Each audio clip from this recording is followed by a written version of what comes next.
శ్రీ విష్ణు రూపాయ నమశివాయ.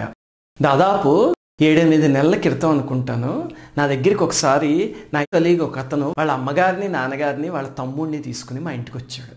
వాళ్ళ అమ్మగారు నాన్నగారు పాపం విపరీతమైన దుఃఖంలో ఉన్నారనమాట. ఇంతకీ ఏం జరిగింది అని అడిగా. ఇతను నాకు కలీగ్, ఇంతకు ముందు ఇతని తమ్ముడు చదువు పూర్తయిపోయాక ఇంజనీరింగ్ ఉద్యోగం సంపాదించుకోమని బెంగళూరు పంపించారు. పంపించేసరికి అతనేం చేశాడు, మెల్లిగా ఇంటర్వ్యూలకి వెళ్ళడం మొదలు పెడితే ఏవో కొన్ని ఇంటర్వ్యూలు వస్తాయి రావు కదా మొదట్లోనూ. అక్కడ ఒక అమ్మాయి పరిచయం అయ్యి ఇతనికి ఎక్కడ ఇంటర్వ్యూకి వెళ్ళినా కనిపించేది ఆ అమ్మాయి. మెల్లిగా ఒక 3-4 అయ్యాక, అయ్యో నీకు జాబ్ రావట్లేదా, నీకు దైవానుగ్రహం లేదు, మా ప్రార్థనాలయానికి రా, నువ్వు అక్కడికి వచ్చావంటే కనుక అక్కడ కొన్ని కొవ్వొత్తులు విరిగించావంటే నీ కోరిక తీరిపోతుంది అని చెప్పి మొదలుపెట్టింది. మెల్లిగా ఒక 2 సార్లు అలా అయ్యేసరికి ఇతను అమ్మాయి మాటలకి అట్రాక్ట్ అయ్యాడు. అక్కడికి వెళ్ళడం మొదలుపెట్టి మెల్లిగా అలా కొన్నాళ్ళు అయ్యేసరికి ఆ అమ్మాయి ప్రేమలో పడి ఇంటికి వచ్చి ఏం మొదలుపెట్టాడు, నేను మతం మారిపోతాను, ఆ అమ్మాయిని పెళ్లి చేసుకుంటాను అని. దాంతో తల్లిదండ్రులు ఎంతో చెప్పి చూసేసరికి ఇంక ఈ మతంలో ఏముంది, రాముడు సీతాదేవిని అడగ పంపించేశాడు, అగ్ని ప్రవేశం చేయించాడు, మీకు యజ్ఞాల్లో పశువుల్ని బలిస్తారట, ఇంక ఇదే అనమాట. చొప్పదండు ప్రశ్నలతో తల్లిదండ్రులను విసిగించేసేసి నేను ఆ మతంలోకి వెళ్ళిపోతాను, ఆ అమ్మాయిని పెళ్లి చేసుకుంటాను.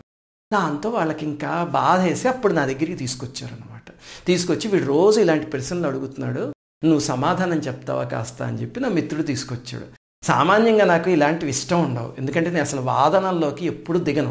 అవతల వాడు జిజ్ఞాసతో అడిగాడు అనుకోండి, 4 గంటలు అడిగినా సరే అర్థం చేసుకునే మనిషి, జిజ్ఞాస ఉన్న మనిషి అయితే ఓపికగా కూర్చుని చెప్తా. ఈ వాదనకి దిగేవాళ్ళు ఉంటారు, వాళ్ళతో నాయన నువ్వే కరెక్టో, నమస్కారం, నీ పన్ను చూసుకో అని చెప్పి హాయిగా గాయత్రి జపం చేసుకోవడం నాకు ఇష్టం. కానీ ఇక్కడ ఏమైంది, అతను నాకు చాలా ఆప్తమిత్రుడు. సరే అని చెప్పి మెల్లిగా ఇతనికి సమాధానాలు చెప్పడం మొదలుపెట్టా. మామూలుగా చొప్పదండు ప్రశ్నలో ఒక 40 రాసుకొచ్చాడు. అవన్నీ వాళ్ళు ఎక్కిచ్చారనమాట బుర్రలోకి, మన పురాణాల గురించి వేదాల గురించి అడిగాడు. అన్నిటికీ ఓపికగా సమాధానం చెప్పారు. 2 గంటలు పట్టింది.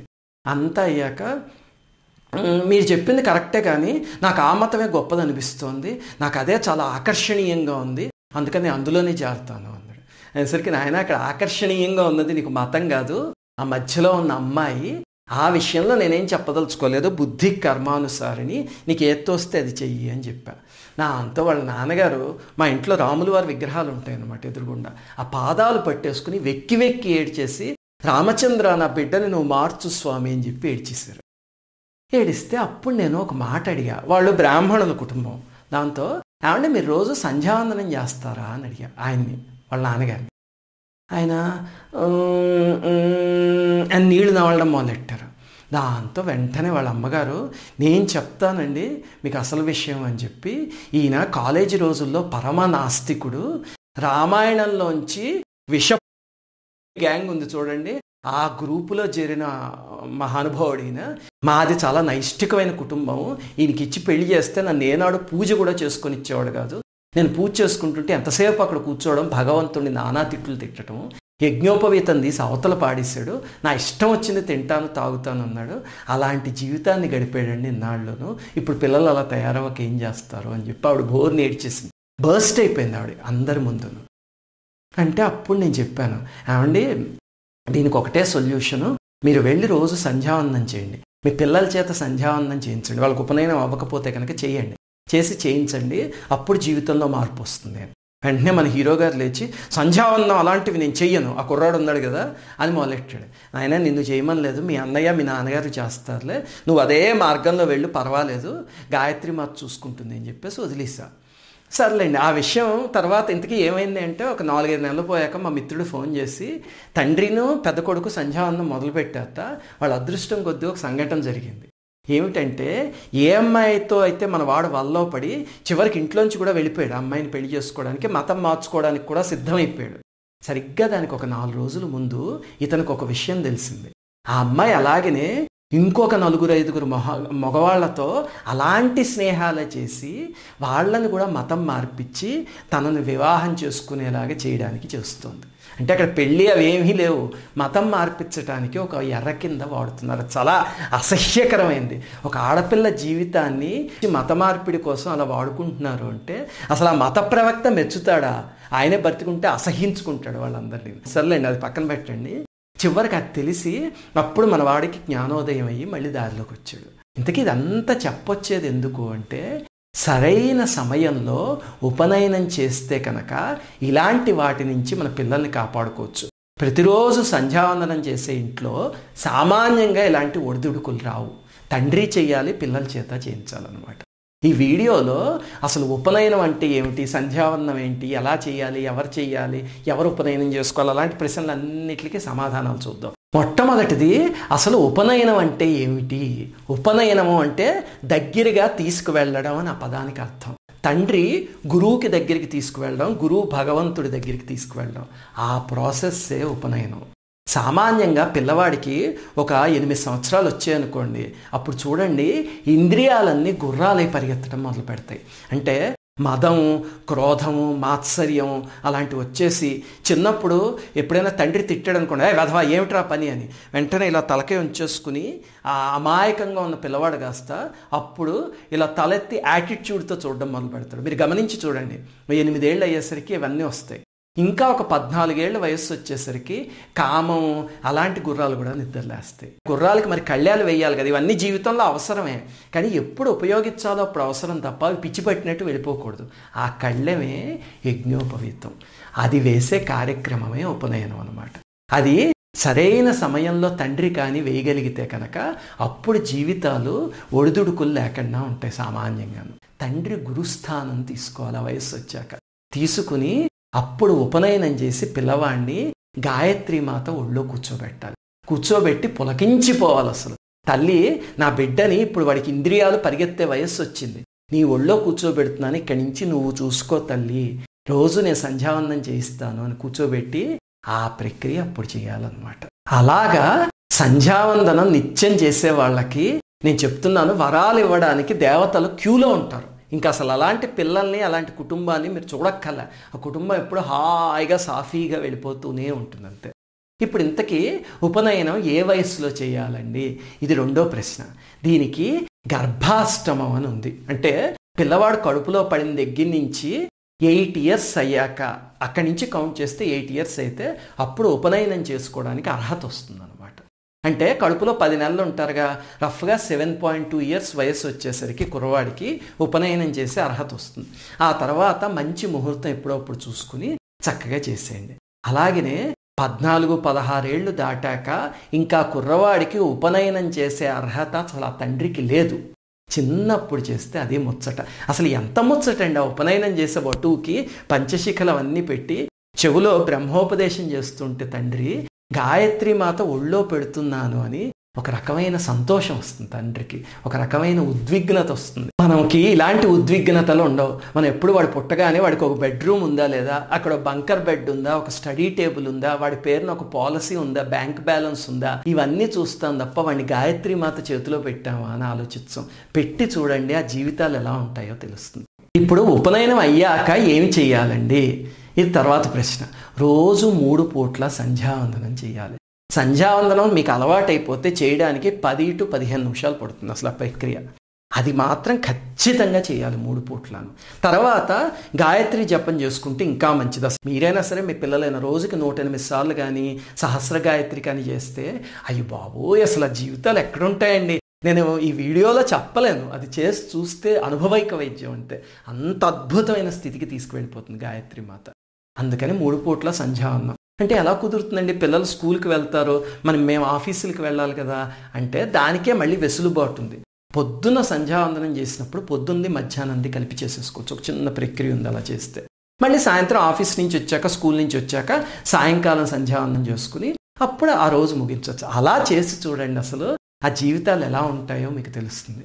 ఒక్కటి గుర్తుపెట్టుకోండి, సంధ్యావందనం చేయకుండా ఉపనయనమైన వాళ్ళు ఏ పూజ చేసినా సరే అసలు ఆ పూజ ఫలించదు. అసలు మన శాస్త్రంలో అయితే సంధ్యావందనం చేయకుండా పూజ చేస్తే మైలతో, అశౌచంతో పూజ చేసినట్టు అని చెప్పారు పెద్దవాళ్ళు.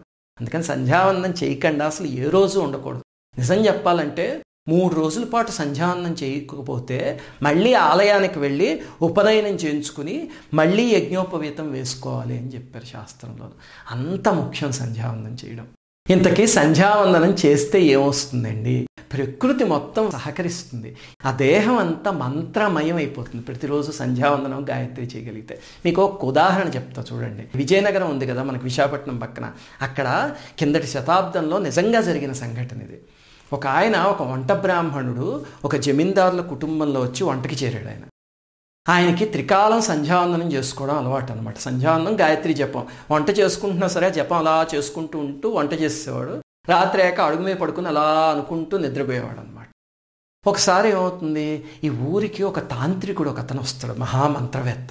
వచ్చేసరికి ఈ కుటుంబం మొత్తం అక్కడికి వెళ్తూ ఈ వంటలాయన్ని రా నువ్వు కూడా అక్కడికి వెళ్దాం ఉంటుంది. అసలు ఆయన దర్శనం చేసుకుని ఆయన పాదాలు పట్టుకుంటే నీ జీవితం మారిపోతుంది, రా వెళ్దాము అని. అంటే గాయత్రి మాత పాదాలు పట్టుకున్నాను, నాకు ఇంకే పాదాలు అక్కర్లేదు.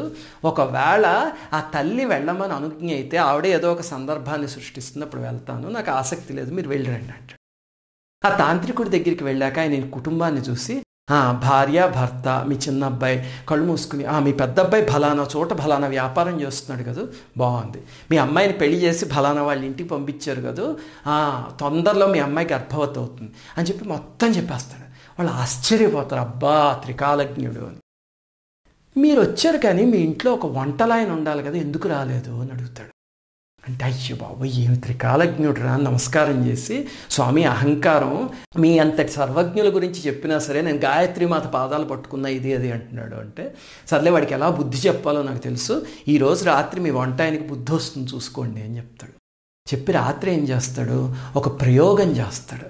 చేసేసరికి ఆ ప్రయోగం ఒక నల్లటి ఆకారం దాల్చి హాహాకారాలు చేస్తూ విజయనగరపు వీధుల్లో పరిగెత్తింది. అది చూసిన వాళ్ళ తర్వాత తరాల వాళ్ళు కూడా ఇప్పటికీ నాకు తెలిసిన వాళ్ళు ఉన్నారు, ఒక కుటుంబం వాళ్ళు. అలాగనే ఆదిభట్ల నారాయణదాస్ గారు అయితే ఈ సంఘటన చూసి ఆయన ఎక్కడో చెప్పారు కూడాను. ఆదిభట్ల నారాయణదాస్ గారు తెలుసు కదా, హరికథా పితామహులు. ఆయన ఒక చోట చెప్పిన సంఘటన కూడా అది. ఆ ఆకారం, నల్లటి ఆకారం పరిగెత్తుకుని వస్తూ ఉంటే అరుస్తూను ఆ రోజు వీధుల్లో ఎంతోమంది లేచి చూశారట. ఈయన హాయిగా అక్కడ అరుగు మీద పడుకున్నాడు. పడుకునేసరికి ఆ ఆకారం వచ్చి సరిగ్గా ఇన్ని తాకబోయిందంతే. అసలు ఆ శక్తికి తట్టుకోలేక కింద పడిపోయి నమస్కారం చేసి, స్వామి మీకు అపచారం చేయడానికి వచ్చాను, నన్ను క్షమించండి, నన్ను ఎవడ పంపించాడో వాడినే వెళ్ళి నాశనం చేస్తానని చెప్పి వెనక్కి వెళ్ళి ఆ తాంత్రికుడు గుడారాలన్నీ కాల్చి పాడేసి వాడు అసలు ఆ పొలిమేరలు దాటి వెళ్ళిపోయేదాకా వాడిని తరివిందట. అలా చేయడానికి ఈయన ఏం చేశాడు, ఆయన మంత్రం ప్రయోగించి ఏమీ లేదు, 3 పూట్ల సంధ్యావందనం చేసుకున్నాడు, గాయత్రి జపం చేసుకున్నారు. అంత శక్తి వస్తుంది అది చేస్తే కనుక. అసలు చేయడం మొదలు పెట్టండి, ఆ మనిషి నడవడిలో మార్పు వస్తుంది. అలాగనే ఆ మనిషిలో తేజస్సు వస్తుంది, శరీరం అంతా మంత్రమయం అయిపోతుంది. అలా సంధ్యావందనం చేసేవాళ్ళు మన ఇంటికి వచ్చారు అంటే ఎప్పుడైనా మన అదృష్టం ఆ రోజు పండినట్టు, గాయత్రి మాత వచ్చినట్టు. ఇప్పుడు మీకు వెంటనే ఇంకొక అనుమానం వస్తుంది, అండ్ అసలు సంధ్యావందనం చేస్తే ఎలా శక్తి వస్తుందండి, what is the science behind that, ఎలా వస్తుంది శక్తి అంటే దాని వెనకాల ఒక లాజిక్ ఉంది, చెప్తాను. ప్రకృతిలో మందేహాదులని నెగిటివ్ ఎనర్జీస్ కొన్ని ఉంటాయి. అవి ఏం చేస్తాయంటే ప్రకృతి ఎలా అయితే నడుద్దాం అనుకుంటుందో అలా నడవనివ్వకుండా ఆపుతాయి అన్నమాట. అవి కలియుగంలో అయితే ఇంకా ప్రబలంగా ఉంటాయి. మనం రోజు సంధ్యావందనం చేస్తూ ఇచ్చే అర్ఘ్యం ఉంటుంది, అసలు అది అర్ఘ్యం కాదు, అదొక అస్త్రం. ఈ అస్త్రం ద్వారా ఆ శక్తుల్ని తొక్కిపెట్టచ్చు. అలాగా అందరూ అర్ఘ్యం ఇవ్వగలిగారు అనుకోండి, మొత్తం ప్రపంచంలో ఉన్న వాళ్ళందరూ, అప్పుడు అసలు ఆ నెగిటివ్ ఎనర్జీ ఏది పనిచేయకుండా ప్రకృతి హాయిగా తన మానాన్ని తను వెళ్ళిపోతుంది. చక్కగా కాలానికి వర్షాలు కురుస్తాయి, ఘోరమైన జబ్బులు రావు, అలాగనే కరువు కాటకాలు రావు, తల్లిదండ్రులు పిల్లలకి కర్మ చేయాల్సిన అవసరం రాదు. మనకి రామాయణంలో చెప్తారు, రామరాజ్యం అంటే ఇవన్నీ ఎప్పుడూ జరగలేదు, నెలకి 3 వానలు కురిసి చక్కగా ఉండేది, బంగారు పంటలు పండేవి. మళ్ళీ ఆ రకమైన ప్రకృతి వస్తుంది. మనం చేసే సంధ్యావందనంలో ఉన్న మెకానిజము ప్రకృతికి అంత సహాయం చేస్తుంది. మరి మనం ప్రకృతికి సహాయం చేసినప్పుడు ప్రకృతి మనకి తిరగేసి ఏం చేయాలి, ఏం చేస్తుందంటే మనతో అనుసంధానం అయిపోతుంది. అయిపోయి ఇంకా మనకి రెసిప్రొకేట్ అవ్వడం మొదలు పెడుతుంది అనమాట. అసలు ఎంత అద్భుతంగా అవుతుందంటే, నా జీవితంలో నా చిన్నప్పుడు చూశాను సంఘటన. ఇల్లు కాలిపోతుంటే గుడిసె, మేమందరం అక్కడికి వెళ్ళాం. ఫైర్ ఇంజిన్ రావడానికి ఇంకా చాలా సమయం పడుతుంది. ఈ లోపల అటు నుంచి ఒక ఉపాసనాపరుడు ఒక ఆయన వెళ్తున్నాడు. అసలు ఆయన వెళ్తే నమస్కారం చేసేవారు అందరూ. ఆయన ఒకసారి ఇలా చూసి, అదేమిటి ఇల్లు కాలిపోతుంది పాపం, ఫైర్ ఇంజిన్ రాలేదా అని అడిగారు. అడిగితే రాలేదండి, వస్తుంది ఇంకాను, కబురు పెట్టామంటే వెంటనే ఆయన ఆకాశం కేసి తిరిగి, అమ్మా తల్లి అనుగ్రహించు, పాపం వాళ్ళు గుడిసి కాలిపోతుంది అన్నారు. 2 నిమిషాలు పట్టలేదండి, హోరున వర్షం కురిసింది, ఫైర్ ఇంజిన్ వచ్చేలోపు మొత్తం మంటలు చల్లారిపోయి. ఆయన మాట అనగానే అమ్మ రక్షించు అని ప్రకృతి ఎలా స్పందించింది అంటే ప్రకృతితో అలా మమైకం అయిపోయాడు ఆయన. అలా అయితే ప్రకృతి మనకి రెసిప్రొకేట్ అయ్యి ఉద్యోగాలు, ర్యాంకులు ఏవైనా సరే వాటి అంతటవి మన దగ్గరికి వస్తాయి. ఆ ప్రకృతితో అనుసంధానం అవ్వడానికి సంధ్యావందనం ఒక తేలికైన పద్ధతి అనమాట. ఇప్పుడు అన్నిటికన్నా ముఖ్యమైన ప్రశ్న అందరికీ వచ్చేది, ఇట్స్ మోస్ట్ కాంట్రవర్షియల్ టాపిక్. ఏమిటంటే ఉపనయనం బ్రాహ్మణులు కాని వాళ్ళు చేసుకోవచ్చా, సంధ్యావందనం బ్రాహ్మణులు కాని వాళ్ళు చేయొచ్చా? ఇది ప్రతి వాళ్ళకి సందేహం వస్తుంది కదా. ఇది మాత్రం చాలా జాగ్రత్తగా వినండి, చాలా చాలా జాగ్రత్తగా వినండి. బ్రాహ్మణులు అంటే డెఫినిషన్ ఏమిటో ఇక్కడ తెలియాలి. మనం దురదృష్టవశాత్తు ఏం చేసామంటే బ్రాహ్మణుడు అనేది బర్త్కి లింక్ చేస్తాం. అంటే బ్రాహ్మణుడికి పుట్టినవాడు బ్రాహ్మణుడు, మళ్ళీ పుట్టినవాడు బ్రాహ్మణుడు అలా చేసాం. కానీ భగవంతుడు చెప్పిన కేటగరైజేషన్ ఇది కాదు. భగవద్గీతలో అక్కడ కూడా బ్రాహ్మణ, క్షత్రియ, వైశ్య, శూద్రులు నలుగురు ఉన్నారు. కానీ ఆ కేటగరైజేషన్ వాళ్ళ వర్చ్యూని బట్టి, అంటే వాళ్ళ గుణాలని బట్టి, వాళ్ళ ధర్మాన్ని బట్టి, అంతేగాని వాళ్ళ పుట్టుకని బట్టి కాదు.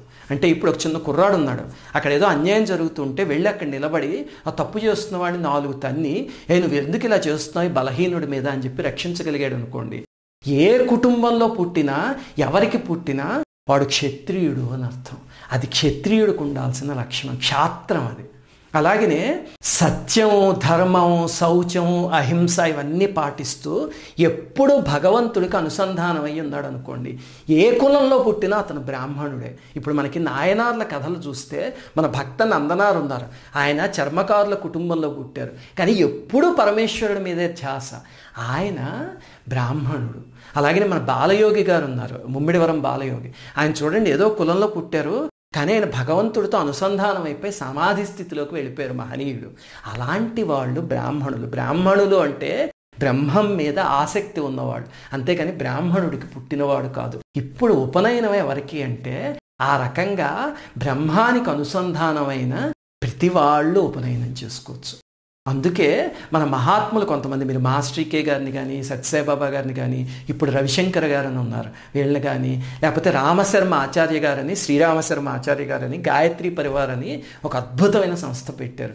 వీళ్ళని చూస్తే వీళ్ళు ఎప్పుడు కులమతాలకు అతీతంగా మేము సత్యం, ధర్మం, అహింస, శౌచం ఇలాంటివి పాటిస్తాం, మాకు ఉపనయనం అంటే ఆసక్తి ఉంది, మేము సంధ్యావందనం చేస్తామని ముందుకు వచ్చిన ప్రతి వాళ్ళకి ఉపనయనం చేసి వాళ్ళ చేత సంధ్యావందనం చేయించారు.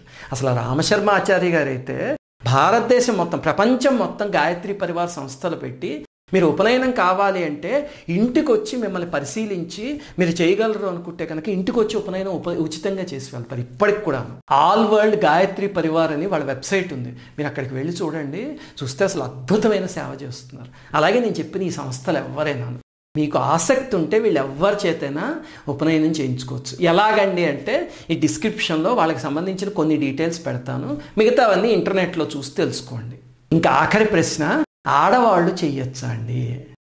చాలా జాగ్రత్తగా వినండి. ఇది పూర్వకాలంలో ఋషిపత్నులు వాళ్ళందరూ ఉపనయనం చేసుకున్నారు, యజ్ఞోపవీతం వేసుకున్నారు, వేదాలు చదువుకున్నారు, అన్నీ చేశారు. మన అమ్మవారికి కూడా పూజ చేస్తుంటే యజ్ఞోపవీతం సమర్పయామి అని అమ్మవారికి ఒక ఉపచారం ఉంది కదా. మరి స్త్రీలకి లేకపోతే ఎక్కడి నుంచి వస్తుంది అది? వాళ్ళు కూడా చేసుకునేవారు. కానీ ఇందాక నేను ఒకటి చెప్పాను కదా, 3 రోజుల పాటు వరుసగా సంధ్యావందనం చేయకపోతే మళ్ళీ ఉపనయనం చేసుకోవాలి అని. అవన్నీ స్త్రీలకి కుదురుతాయా చెప్ప. అందుకని మన ఋషులు ఏం చేశారంటే వాళ్ళకి ఎక్సెప్షన్ ఇచ్చారు. ఇచ్చి మీరు ఇంత కష్టపడకండి అమ్మా, మీరు ఫలానా పని చేస్తే చాలు మీకు ఉపనయనం చేసిన సంధ్యావందనం చేసుకున్న ఫలితం వచ్చేస్తుంది. ఏమిటా పని అంటే రోజు త్రికాలాల్లో కూర్చుని ఆదిత్య హృదయం చదవండి, అది మొదటి బాధ్యత.